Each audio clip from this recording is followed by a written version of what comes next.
Hello, I'm Lizzie and you are watching In the Rose. We do all kinds of stuff here, sewing, fashion design, knitting. If you're new here, I am a trained fashion designer. I like to make my own patterns, challenge myself to recreate designer items. And in this video, I'm gonna be recreating my beloved Glossier hoodie. Okay, here's the situation. I absolutely love this thing. I live in it, I fly in it, I sleep in it. If I'm at home, I am in this hoodie. Like, laundry day is the saddest day because I can't wear it. So I thought something needs to change. I simply can't continue living like this. I need more than one. The issue is Glossier sells these for around $60 a pop. And while that's not the most expensive hoodie that I've ever seen, I'm resourceful and I think I can do it for a little bit less and have some fun along the way. All right, I put on my FBI hat and did some sleuthing on the internet. I want this to be as close to the original as possible. Thanks to some old Reddit threads, I was able to find what is most likely the company that makes Glossier's hoodies and what blank they use. In the nose here, in case you did not know, a blank is a model or a style that a manufacturer produces for other brands to use for merch, such as bags, t-shirts, and hoodies. This was your In the Nose educational segment. Okay, back to the video. I'm assuming the good people at Glossier looked at hundreds of blanks before settling on this particular one. And I gotta say, hats off to you if you are watching this. You can buy blanks from lots of different online stores, sometimes for a lot less. However, a lot of them only sell to you in bulk or if you have a wholesale license. So obviously, this is missing the signature embroidered logo, and I think I have a solution for that, but I'm not gonna put Glossier here. So I spent hours looking online at fonts until I found one that closely resembled the one used for Glossier's logo. This may or may not be the actual font, but it's close enough for my purposes. Before I start embroidering, I need to take some measurements first. I want the size and placement to match the original hoodie as closely as possible. So I measure how far away the logo is from the neck, how tall, and how wide it is. I ended up printing a few tests to find the right size and spacing, and once I felt good about that, I made a template to transfer to the hoodie. And for the embroidery, I am using embroidery floss. I picked this stuff out from DMC. Did you know that it comes in a cute little box when you order 10 at a time? Like, come on. Yeah, I didn't know how much I needed, so I just wanted to be safe. So I am hand embroidering this, and it's not exactly fast, especially for me. I can knit a sweater in a week, but I have very little experience with hand embroidery. And I'm starting a really big embroidery challenge soon, so if you have any resource recommendations where I can learn more, please let me know. All right, so it's the next day, and I've realized that my plan is not going to work. So I did some tests last night, and they don't look too bad, but I was experiencing a lot of distortion and stretching. It's just not very stable fabric. I did some sew-in interfacing on the back of one of them, and it still doesn't look great.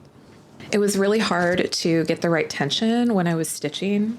And also, this fabric is really hard to mark.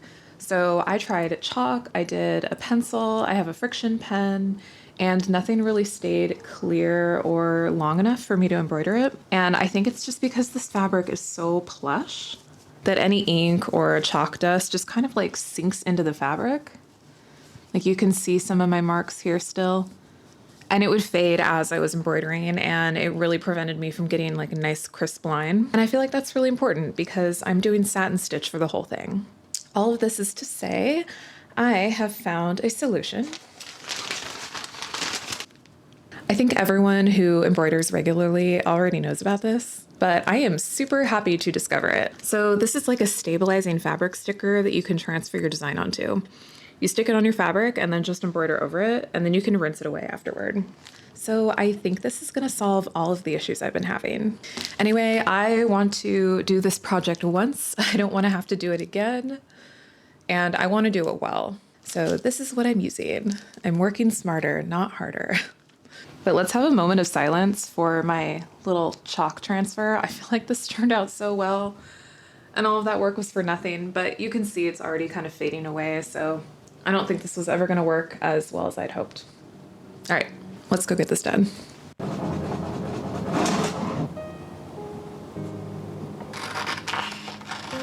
Yes, I am saving this, don't worry.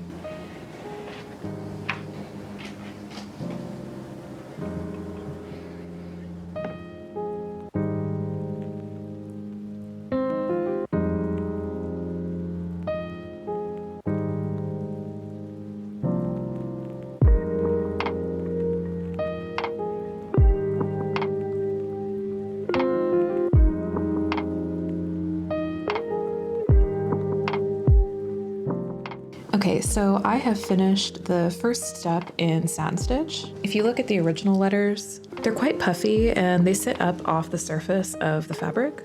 And I really like that look, and I want to make sure that my letters don't look flat. So I filled in my letters with mostly a backstitch, just so it gives my satin stitching a little bit more dimension. Okay, so I'm ready to start, and I've made myself a little diagram here so I know which direction to put all the stitches. I was able to take some of that from the actual hoodie, because their satin stitches also are directional, but some of the letters I obviously had to freestyle and figure out on my own, but I think this is gonna look good.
All right, so it is the next day. I let this dry overnight after soaking off the stabilizer.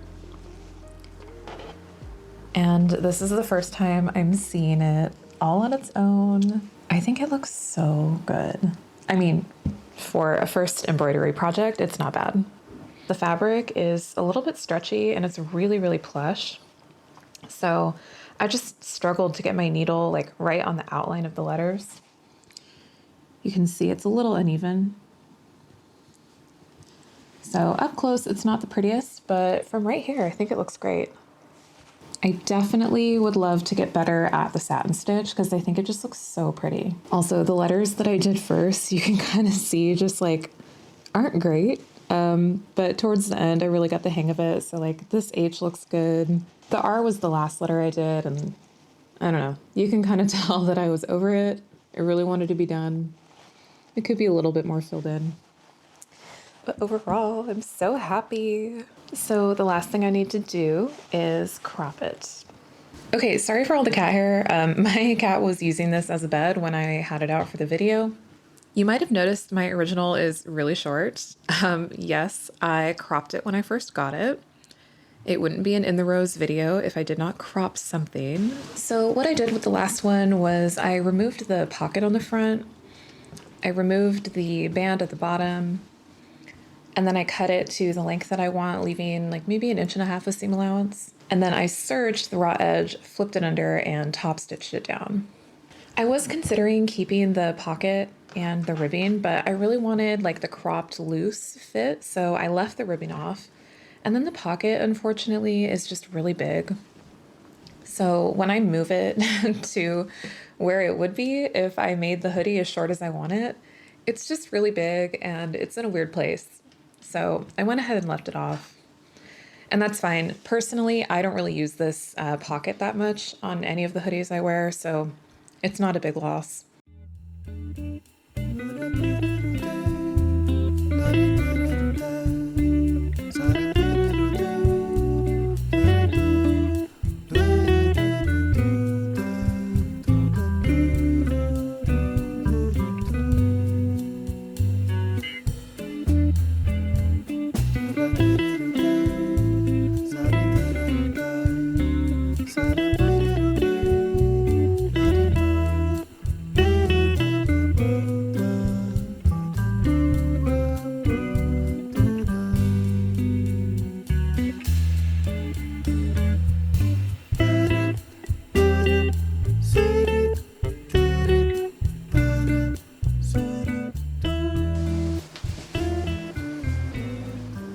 It's done. I did not think that there was a better feeling than getting a new hoodie. but I was wrong. The best feeling is actually getting a new hoodie that is one of a kind and completely custom to me.